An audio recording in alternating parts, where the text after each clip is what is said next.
నమస్కారం. Focus TV news కి స్వాగతం. హెడ్లైన్ చూద్దాం. హైదరాబాద్ లో రెండవ రోజు ఐటీ సోదాలు. పిస్తా హౌస్, మెహఫిల్, షాగ్ హౌస్ యజమానుల ఇళ్లలో ఐటీ రైడ్స్. ఎన్కౌంటర్ భయం ఉంటే లొంగిపోండి. మావోయిస్టులకు ఇంటెలిజెన్స్ ఏడీజీ మహేష్ చంద్ర హెచ్చరిక.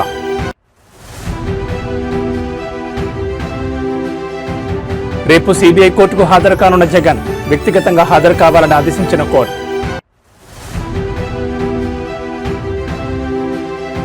గ్రూప్ 2 సెలక్షన్ లిస్టు రద్దు చేసిన తెలంగాణ హైకోర్టు. టీజీపీఎస్సీ పరిధి దాటి వ్యవహరించిందన్న ధర్మాసనం.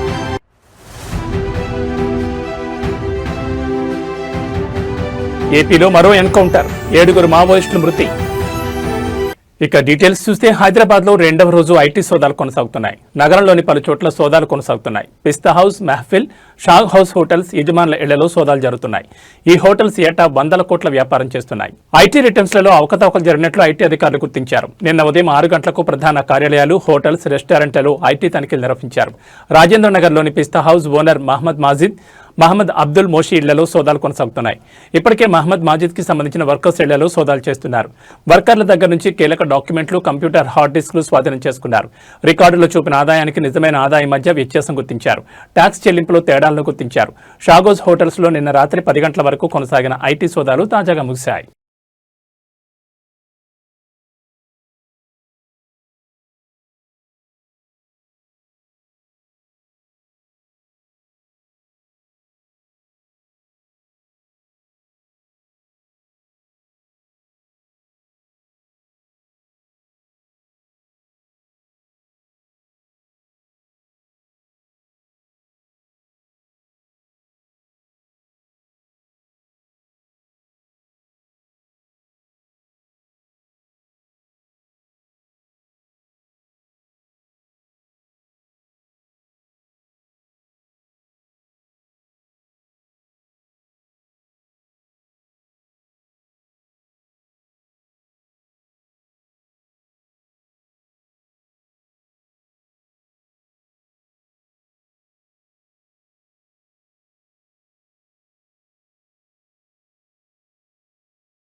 ఏపీలో వరుసగా ఎన్కౌంటర్లు జరుగుతున్న నేపథ్యంలో ఇంటెలిజెన్స్ ఏడీజీ మహేష్ చంద్ర లడ్డా కీలక ప్రకటన చేశారు. ఇవాళ ఉదయం నిర్వహించిన ప్రెస్ మీట్లో ఆయన మాట్లాడుతూ ఛత్తీస్గఢ్లో ఆపరేషన్ కగార్, తెలంగాణలో కొందరు మావోయిస్టుల లొంగుబాటు నేపథ్యంలో షెల్టర్ కోసం మావోయిస్టులు ఏపీలోని కొన్ని ప్రాంతాలను ఎంచుకున్నారని తెలిపారు. కొన్నాళ్లు షెల్టర్ తీసుకున్నాక ఇతర సరిహద్దు రాష్ట్రాలకు వెళ్లాలని ప్లాన్ చేసుకున్నారని వివరించారు. మావోయిస్టులు లొంగిపోవడానికి వస్తే స్వాగతిస్తామని తెలిపారు. 2026 మార్చి నాటికి ఆపరేషన్ కగార్ను ముగిస్తామని, ఈలోగా ఎవరికైనా ఎన్కౌంటర్ భయం ఉంటే మీడియా ద్వారా లొంగిపోవచ్చని సూచించారు. రాష్ట్రంలో ఇప్పటివరకు 50 మంది మావోయిస్టులను అరెస్ట్ చేశామని తెలిపారు. లొంగిపోయిన మావోయిస్టులు ఎవరిని తాము ఎన్కౌంటర్ చేయలేదన్నారు. ఇంకా ఎవరైనా ఎక్కడైనా ఉంటే పోలీసులు ఎదుట లొంగిపోవచ్చని చెప్పారు. లొంగిపోయిన మావోయిస్టులపై ఉన్న రివార్డులను వారికే ఇచ్చి పునరావాసం కల్పిస్తామని హామీ ఇచ్చారు. Smooth execution from the field officers. In the history of AP Police and its professionalism, we did it and will continue to strive that AP becomes a Maoist free state. కొంతమంది నిన్న నాకు కూడా చెప్పారు. ఆ తర్వాత I have seen in media that how many people, so many people can come and stay here and police is not aware. I would say it's not correct. We had our intelligence, we were keeping a track. We were waiting for the right opportunity because we wanted to know వాళ్ళు ఏమి చేయగలుగుతారు, వాళ్ళ plan ఏమి, ఎందుకు ఇక్కడ వస్తున్నారు, ఫ్యూచర్లో ఏమి ఎక్కడెక్కడ పోతారు, ఇవన్నీ దృష్టి వల్ల we were just keeping silent and observing everything. So I assure all people of Andhra Pradesh that AP Police, our intelligence network, all we are alert. We are here to safeguard the state the best possible way. ఈ arrest వల్ల భయపడాల్సిన అవసరం లేదు. YCP అధినేత మాజీ ముఖ్యమంత్రి YS Jaganmohan Reddy సుదీర్ఘ కాలం తర్వాత అక్రమాస్తుల కేసులో రేపు హైదరాబాద్లోని సీబీఐ ప్రత్యేక కోర్టు ఎదుట వ్యక్తిగతంగా హాజరు కానున్నారు. ఈ కేసులో వ్యక్తిగత హాజరు నుంచి మినహాయింపు ఇవ్వాలంటూ ఆయన దాఖలు చేసిన పిటిషన్ను సీబీఐ తీవ్రంగా వ్యతిరేకించడంతో కోర్టు ఈ మేరకు ఆదేశాలు జారీ చేసింది. గత 6 ఏళ్లుగా జగన్ కోర్టుకు ప్రత్యక్షంగా హాజరు కాలేదని, ప్రస్తుతం ఈ కేసుల్లోని డిశ్చార్జ్ పిటిషన్లపై రోజువారీ విచారణ జరుగుతున్నందున ఆయన భౌతికంగా హాజరు కావడం తప్పనిసరని సీబీఐ వాదించింది. ఈ వాదనతో ఏకీభవించిన న్యాయస్థానం నవంబర్ 21లోగా వ్యక్తిగతంగా హాజరు కావాలని జగన్ ఆదేశించింది. ఈ నేపథ్యంలో గడువుకు ఒక్కరోజు ముందే ఆయన కోర్టుకు వెళ్లేందుకు సిద్ధమయ్యారు. ఇటీవల జగన్ కోర్టు అనుమతితో ఐరోపా పర్యటనకు వెళ్లారు. పర్యటన ముగిసిన వెంటనే వ్యక్తిగతంగా హాజరు కావాలని అప్పుడే కోర్టు స్పష్టం చేసింది. అయితే ఆయన హాజరు కాకుండా మినహాయింపు కోరారు. సీబీఐ అభ్యంతరం వ్యక్తం చేయడంతో ఆయన పిటిషన్ను కోర్టు తిరస్కరించింది. కాగా అక్రమాస్తుల కేసులో జగన్ 2013 సెప్టెంబర్ నుంచి బెయిల్పై బయట ఉన్న విషయం తెలిసిందే.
ఆంధ్రప్రదేశ్లో మరో ఎన్కౌంటర్ జరిగింది. మంగళవారం అల్లూరు సీతారామరాజు జిల్లా మారేడుమిల్లి అటవీ ప్రాంతంలో జరిగిన ఎన్కౌంటర్లో మావోయిస్ట్ టాప్ లీడర్ హిడ్మా, ఆయన భార్య హేమ సహా 6 మృతి చెందగా విజయవాడ సహా పలు ప్రాంతాల్లో పెద్ద సంఖ్యలో మావోయిస్టులను అరెస్ట్ చేశారు పోలీసులు. అయితే ఈ రోజు మారేడుమిల్లి అటవీ ప్రాంతంలో మరో ఎన్కౌంటర్ జరిగింది. తాజా ఎన్కౌంటర్లో 7 మావోయిస్టులు మృతి చెందారు. మృతుల్లో మావోయిస్ట్ కీలక నేతలు ఉన్నట్లుగా తెలుస్తోంది. ఇవాళ కూడా ఎన్కౌంటర్ జరిగిందని, అందులో 7 మావోయిస్టులు మృతి చెందారని ధృవీకరించారు. ఏపీ ఇంటెలిజెన్స్ చీఫ్ లడ్డా మృతుల్లో మావోయిస్ట్ నేత దేవ్జీ ఉన్నట్లుగా సమాచారం అందుతుండగా తాజా ఎన్కౌంటర్కు సంబంధించిన పూర్తి వివరాలను మళ్లీ ప్రకటిస్తామని తెలిపారు ఇంటెలిజెన్స్ చీఫ్ లడ్డా. సార్ ఈరోజు ఎర్లీ అవర్స్లో ఎన్కౌంటర్ మళ్ళీ ఏజెన్సీలో జరిగిందని 6 to 7 మెంబర్స్ చనిపోయారు అంటున్నారు. సార్ ఈరోజు ఎర్లీ అవర్స్లో మళ్ళీ ఎన్కౌంటర్ జరిగిందంటున్నారు, నిజమేనా? Just now I got information. Yes, there is a exchange of fire has happened. Still going on. Probably they say 6 to 7 members would have been killed. But give me 5-10 minutes, probably I will be able to tell. Sir అందులో ముఖ్య నాయకులు ఉన్నారంటున్నారు, నిజమేనా sir? ప్రధానంగా no, లొంగిపోలేదు. అదే we are not aware about his whereabouts. లేదా లొంగిపోయారు కాదు, మేము అరెస్ట్ చేసాము, లొంగిపో కాదా. యా,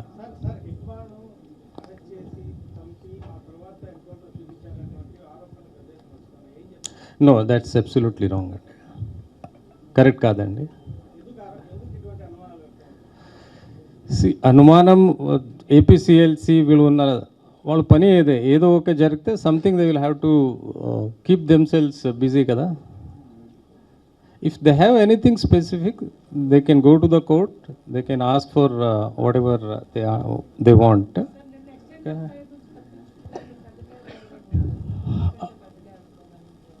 ఉన్నారు వాళ్ళు, again the state committee and central committee members దాంట్లో ఉన్నారు. ఎగ్జాక్ట్లీ హూ వాజ్ దేర్ ఆ ఇన్ఫర్మేషన్ కూడా, మా ఇన్ఫర్మేషన్ ఏమంటే కొన్ని పెద్ద కార్డర్లు ఆ ఏరియాలో వస్తున్నారా, తిరుగుతున్నారా, that was the information. So definitely we expect there may be big కార్డర్.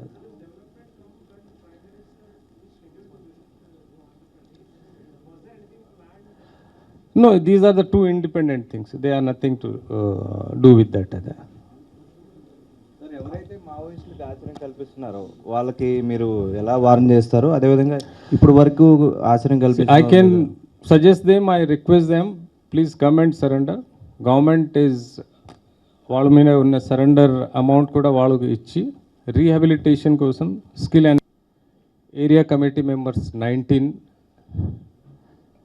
Then platoon members 23, total 50. దీనిలో weapons 45 weapons, ammunition 272 rounds, 20 pellets and 280 cartridges, 2 magazines, 4 knives, then 750 gram wire, communication equipment, Maoist literature అన్నీ కూడా seize చేయడం జరిగింది. ఆ encounter తర్వాత కొంతమంది escape అయిపోయారు. So దానికి మేము స్పెషల్ ఆపరేషన్ మళ్ళీ లాంచ్ చేయడం జరిగింది in continuation to the same operation. So those people are only people who are left out as of now, as per our information, and probably shortly we'll try to take them. I'll say this is one of the biggest specific int-based. 10 ఏళ్ల క్రితం తెలంగాణలో నిర్వహించిన group 2 నియామకాల ప్రక్రియపై high court కీలక తీర్పు వెలువరించింది. 2015-16 notification సంబంధించి ఎంపికైన అభ్యర్థుల జాబితాను రద్దు చేస్తున్నట్లు ప్రకటించింది. తెలంగాణ పబ్లిక్ సర్వీస్ కమిషన్ తమ ఆదేశాలను ఉల్లంఘించి పరిధి దాటి వ్యవహరించిందని ధర్మాసనం వ్యాఖ్యానించింది. ఈ కేసుకు సంబంధించిన పిటిషన్లపై విచారణ జరిపిన జస్టిస్ నగేష్ భీమపాక ధర్మాసనం జవాబు పత్రాల్లో వైట్నర్ వాడకం, దిద్దుబాట్లపై తీవ్ర అసహనం వ్యక్తం చేసింది. ట్యాంపరింగ్ జరిగినట్లు స్పష్టంగా తెలుస్తున్నా అలాంటి జవాబు పత్రాలను మూల్యాంకనం చేయడం చట్టవిరుద్ధమని స్పష్టం చేసింది. సాంకేతిక కమిటీ సూచనల మేరకు పునర్మూల్యాంకనం చేపట్టాలని ఆదేశించింది. ఈ మొత్తం ప్రక్రియను 8 వారాల్లో పూర్తి చేసి కొత్తగా అర్హుల జాబితాను ప్రకటించాలని టీజీపీఎస్సీని ఆదేశించింది. టీజీపీఎస్సీ 2015లో గ్రూప్ 2 నోటిఫికేషన్ విడుదల చేయగా 2016 నవంబర్లో రాత పరీక్షలు నిర్వహించింది. అనంతరం 2019లో నియామకాలు చేపట్టింది. అయితే మూల్యాంకనంలో అవకతవకలు జరిగాయని ఆరోపిస్తూ పలువురు అభ్యర్థులు హైకోర్టును ఆశ్రయించారు. సుదీర్ఘ విచారణ అనంతరం కోర్టు ఈ తీర్పును వెలువరించింది. ఈ తీర్పుతో అప్పటి నుంచి ఉద్యోగాల్లో ఉన్న వారి భవిష్యత్ ప్రశ్నార్థకంగా మారింది.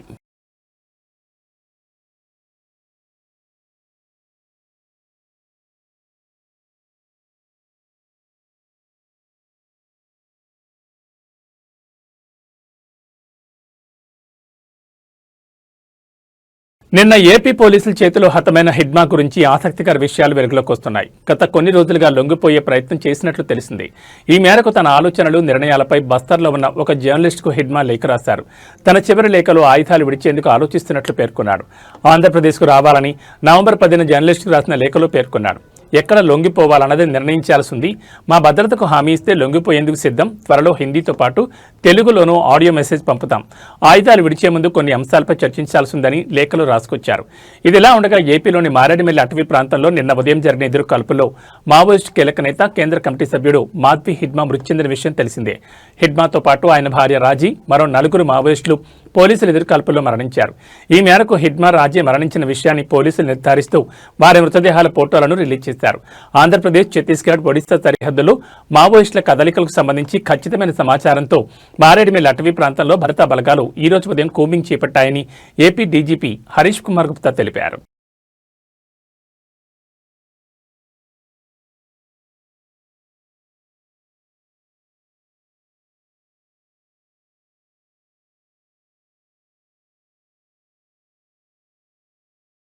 ఆల్రెడీ ప్రింటింగ్తో తయారు చేయించారు బ్యానర్లో. ఇప్పుడు ఇది మనకు ఒక సెట్ సరిపోతుంది. ఒక సెట్ సార్ బ్యాక్ సైడ్ పెట్టాలి. ఒక సెట్ అది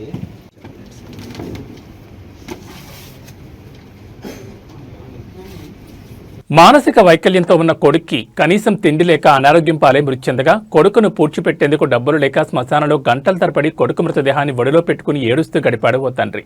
ఈ హృదయ విదారకర ఘటన మహబూబ్ నగర్లో చోటు చేసుకుంది. పట్నంలోని ప్రేమ్నగర్ చెందిన బాలరాజ్ పత్తి మిల్లులో పనిచేస్తూ ఉండేవాడు. ఏడాది కిందట మిల్లు మూతపడ్డంతో ఉపాధి కోల్పోయి ఆర్థిక ఇబ్బందులతో భార్యతో తరచూ గొడవలు జరుగుతుండేవి. కొద్ది రోజుల క్రితం భార్య చిన్న కుమారుని తీసుకుని ఇంటి నుంచి వెళ్లిపోయింది.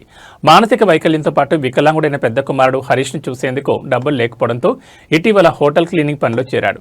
అయితే వచ్చే అరకొర డబ్బులు మందులకు తిండికి సరిపోక హరీష్ తీవ్ర అనారోగ్యానికి గురై సోమవారం ఉదయం మృతి చెందాడు. చేతిలో చెల్లిగవ్వ కూడా లేకపోవడంతో మృతదేహాన్ని భుజాన వేసుకుని ప్రేమ్నగర్ శ్మశాన వాటికకు వెళ్లి ఏం చెయ్యాలో తెలియక అలాగే ఏడుస్తూ కూర్చున్నాడు. దాదాపు 5 గంటల పాటు సహాయం కోసం ఎదురుచూసిన తర్వాత చీకటి పడుతుండగా స్థానికులు గమనించి జడ్చర్లకు చెందిన వీఆర్ స్వచ్ఛంద సంస్థ ప్రతినిధులకు సమాచారం ఇచ్చారు. సంస్థ ప్రతినిధి ప్రవీణ్ వాలంటీర్లతో సాయంత్రం 7 గంటలకు చేరుకుని ప్రొక్లైన్తో గుంత తీయించి హరీష్ మృతదేహాన్ని ఖననం చేశారు. అయితే గత 4 రోజులుగా ఆహారం లేక ఇద్దరం నీరు మాత్రమే తాగుతున్నామని, ఆకలి బాధ తాళలేక కుమారుడు మరణించాడని, తనకు కామెర్లు సోకి తీవ్ర అనారోగ్యంతో ఉన్నానని చెప్పడంతో స్థానికులు కంటతడి పెట్టారు. ఎంత విషాదకరమైన ఘటన అంటే నాకు ఇప్పుడే ఫోన్ వచ్చింది. కన్న కొడుకు చనిపోతే ఒడిలో పెట్టుకొని శ్మశాన వాటికలో దాదాపు మధ్యాహ్నం నుంచి 8 గంటలు ఇక్కడనే కూర్చున్నాడు ఆ వ్యక్తి.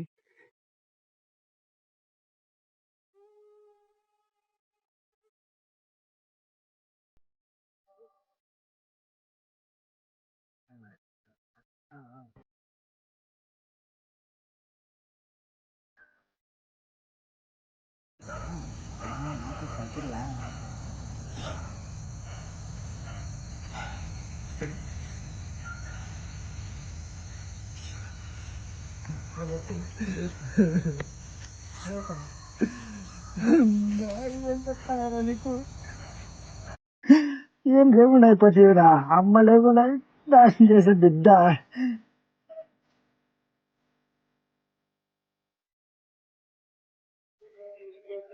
ఉండలేనా, ఏం బాధపడకుండా ప్రశాంతంగా ఉండదు. కృష్ణా జిల్లా ఆటోనగర్లో 28 మంది మావోయిస్టులను పోలీసులు అదుపులోకి తీసుకున్నారు. అనంతరం జిల్లా ఎస్పీ విద్యాసాగర్ నాయుడు మాట్లాడుతూ ఇంటెలిజెన్స్ రిపోర్ట్ ఆధారంగా పోలీసులు ఆక్టోపస్ కలిసి సంయుక్తంగా ఆపరేషన్ నిర్వహించామన్నారు. 28 మంది మావోయిస్టులను అదుపులోకి తీసుకున్నట్లు చెప్పారు. ఇందులో దేవ్జీ అనుచరులు 9 మంది ఉండగా మిగతా 19 మంది హిడ్మా దళానికి సంబంధించిన మావోయిస్టులను తెలిపారు. ఈ క్రమంలోనే ఆయుధాలు కూడా స్వాధీనం చేసుకున్నట్లు పేర్కొన్నారు. ఈ ఆపరేషన్లో సుమారు 200 మంది పాల్గొన్నామన్న ఎస్పీ విద్యాసాగర్ పూర్తి వివరాలు విచారణ అనంతరం వెలువరిస్తామని తెలిపారు. స్విఫ్ట్ ఆపరేషన్ చేసుకుని సార్ ఇంకా ఎంత టైం? 15 రోజులు వాళ్ళు ఇక్కడ ఉంటా ఉన్నారు సార్. 15 రోజులు ఇక్కడ ఉంటా ఉన్నారు కదా వాళ్ళు. సో ఇప్పుడు దాకా పోలీసులకు అనుకోవాలి, మీరు నిఘా వైఫల్యం అనుకోవాలా? నిఘా బాగా పనిచేస్తుంది కాబట్టి పట్టుకోగలేం కదా. 15 రోజులు మీరు ఎలా చెప్తారు? మీకు తెలుసా 15 రోజులు? ఫస్ట్ డే నుండి ఉన్న మీకు ఇన్ఫర్మేషన్ ఉంటే మీరు రెండు మేము విచారించి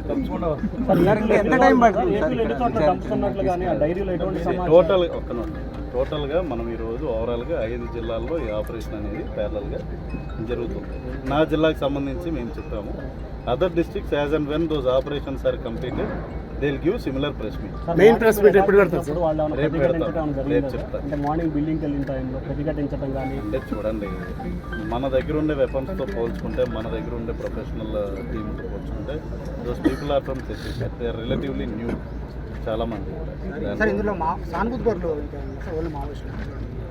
అదే అండి, అది మనం ఒకసారి విచారిస్తే అండి వాళ్ళ పేర్లు అవి తీసుకోవాలి, డేటాబేస్లో చెక్ చేయాలి, వాళ్ళ మీద ఇంకా ఏమేమి వాటిలో ఇన్వాల్వ్ అయ్యారా లేదా అన్నది కనుక్కోవాలి. That's a long process. It takes more than a full day. సరే, ఏ పోర్టు సమీపంలో ఈ షెల్టర్ తీసుకోవడానికి ఎక్కడండి ఎయిర్పోర్ట్ సమీపంలో?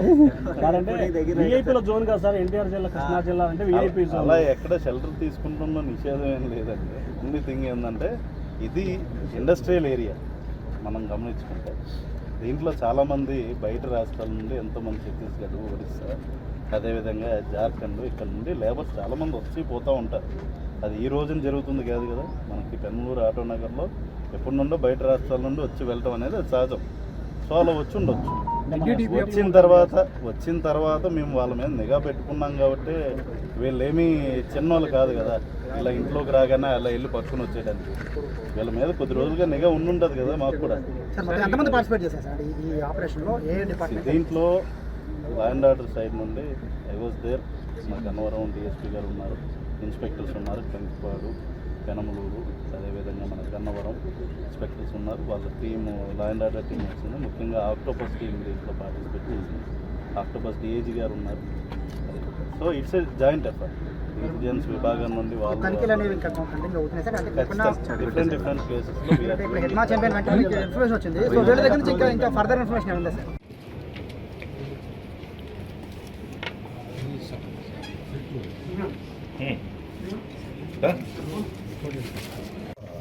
అది కోన్ కూడా ఒకటి ఏం సార్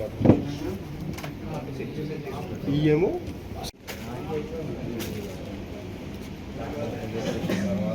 ఇక్కడ ఈ దళాలు ఆల్రెడీ ప్రింటింగ్తో తయారు చేయించారు బ్యానర్లో. ఇప్పుడు ఇది మనకు సెట్ సరిపోతుంది. ఒక సెట్ సార్ బ్యాక్ సైడ్ పెట్టాలి. ఒక సెట్ అది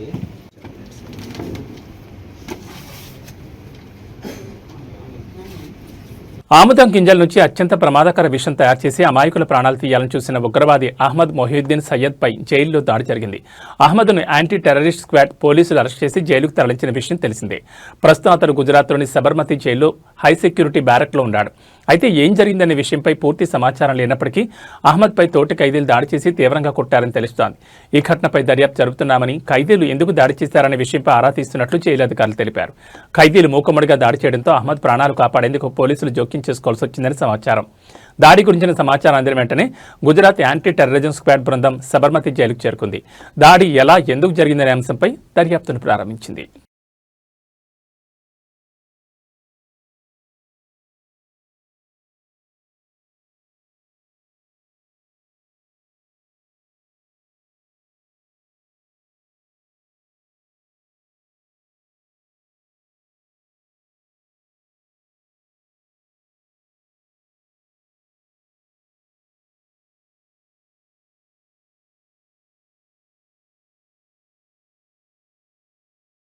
ఇవి బులెటిన్ విశేషాలు. నమస్కారం.